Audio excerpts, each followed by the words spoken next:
Hello students, I hope you all fine. Be safe and stay at home. In this video session, we are going to learn 7th Standard English Unit 2 poem, The Listeners. Dear children, today we are going to learn Unit 2 poem, The Listeners, Walter de la Mare. Let's see the author of this poem, Walter de la Mare. He was born on 1873 and he was died in the year 1956. He was an English poet, short story writer and novelist. Novelist means you know that is big stories. He is best known for his works for children. The Listeners is said to be his most famous poem. So this poem is the one of the most famous poem. Now we'll move on to the poem.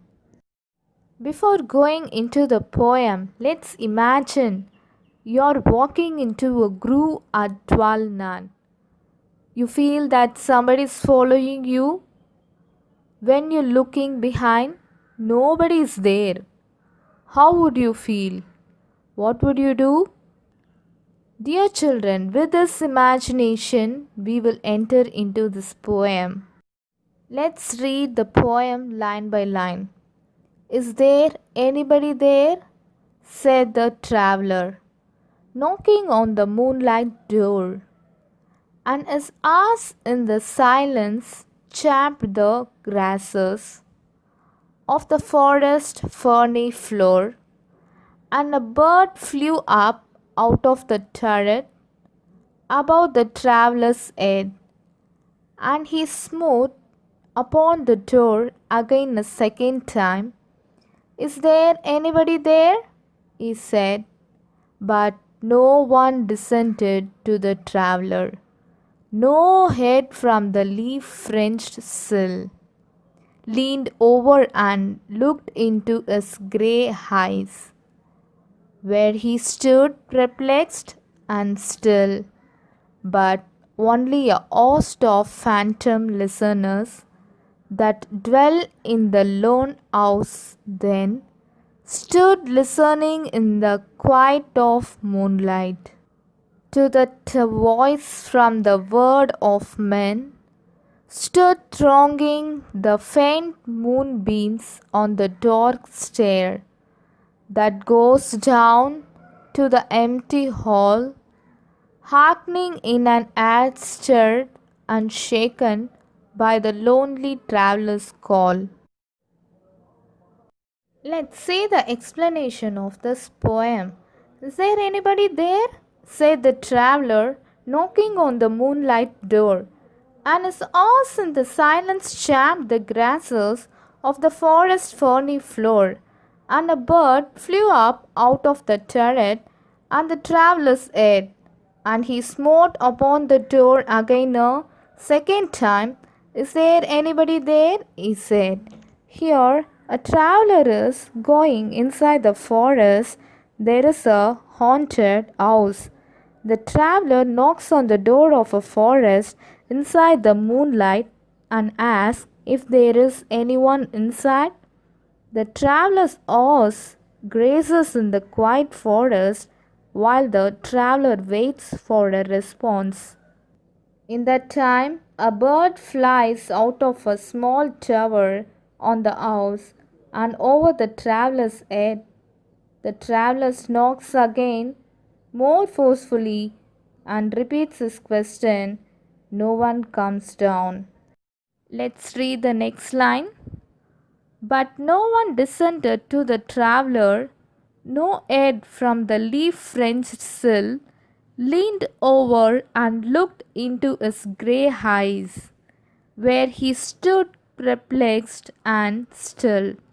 Here the word sill means a horizontal piece of timber bent at a window or a door, and the word perplexed means it is confused. Let's see the explanation. No one comes down from the house to meet him. However, no one even leans out of the window. the sill of which is covered in leaves, to look at him. He stands in place, puzzled by the lack of an answer. So the poet is standing with a confused mood without moving, but nobody looked into his eyes. Let's read the next lines. But only a host of phantom listeners that dwelt in the lone house then stood listening in the quiet of the moonlight to that voice from the world of men, stood thronging the faint moonbeams on the dark stair that goes down to the empty hall, hackneying in an air stirred and shaken by the lonely traveller's call. Here the word thronging means crowding, hackneying means listening attentively.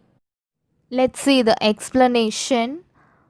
Here, we believe if the house is haunted, that will be occupied by some sort of ghost. He could only see the host of phantom listeners that dwelt in the lone house. Then the place is very dark and very quiet.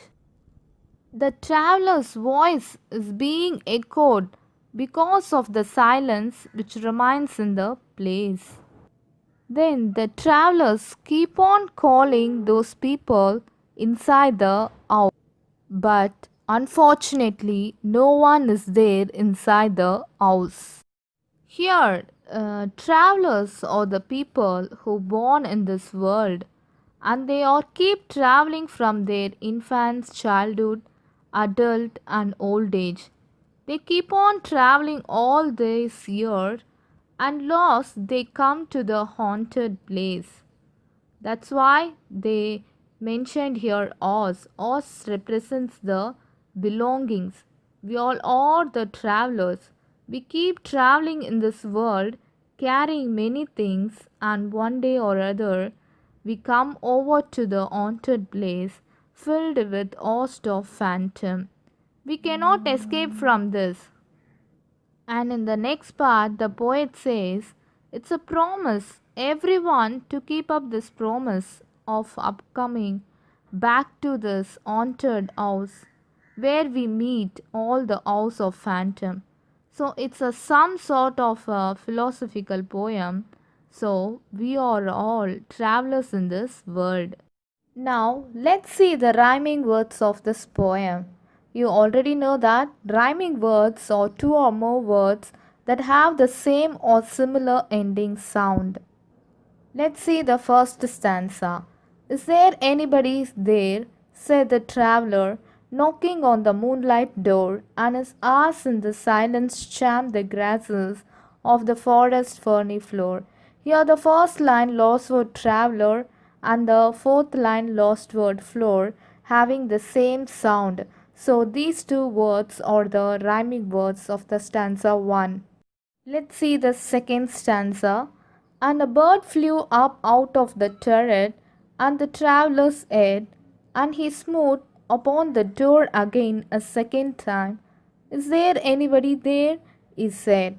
Here the word head and said is having the same sound.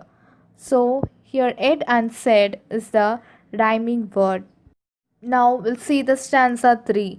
But no one descended to the traveller, no head from the leaf-fringed sill, leaned over and looked into his grey eyes, where he stood perplexed and still.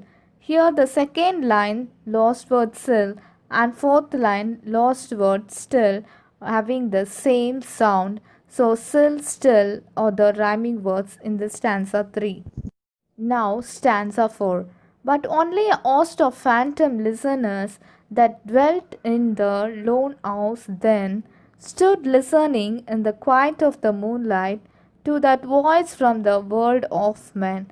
Here second line lost word then and fourth line lost word men having the same sound. So then men are the rhyming words in the stanza 4. Let's see the rhyming words of the stanza 5.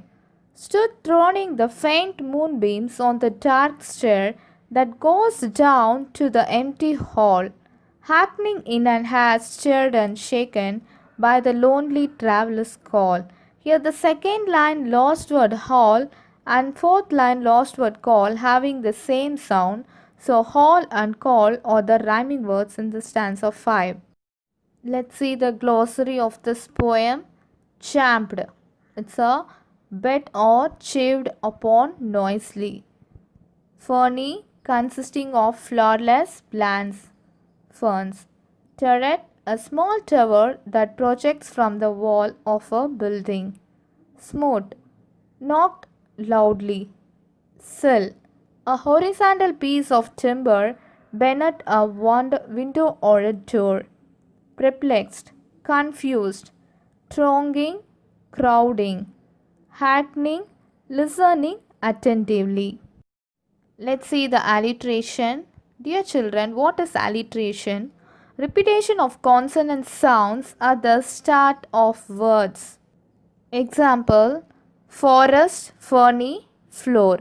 In these three words, the first letter having the same sound. So, this repetition of consonant sounds only will say the alliteration. Dear children, I hope you all understand. Once again go through this poem.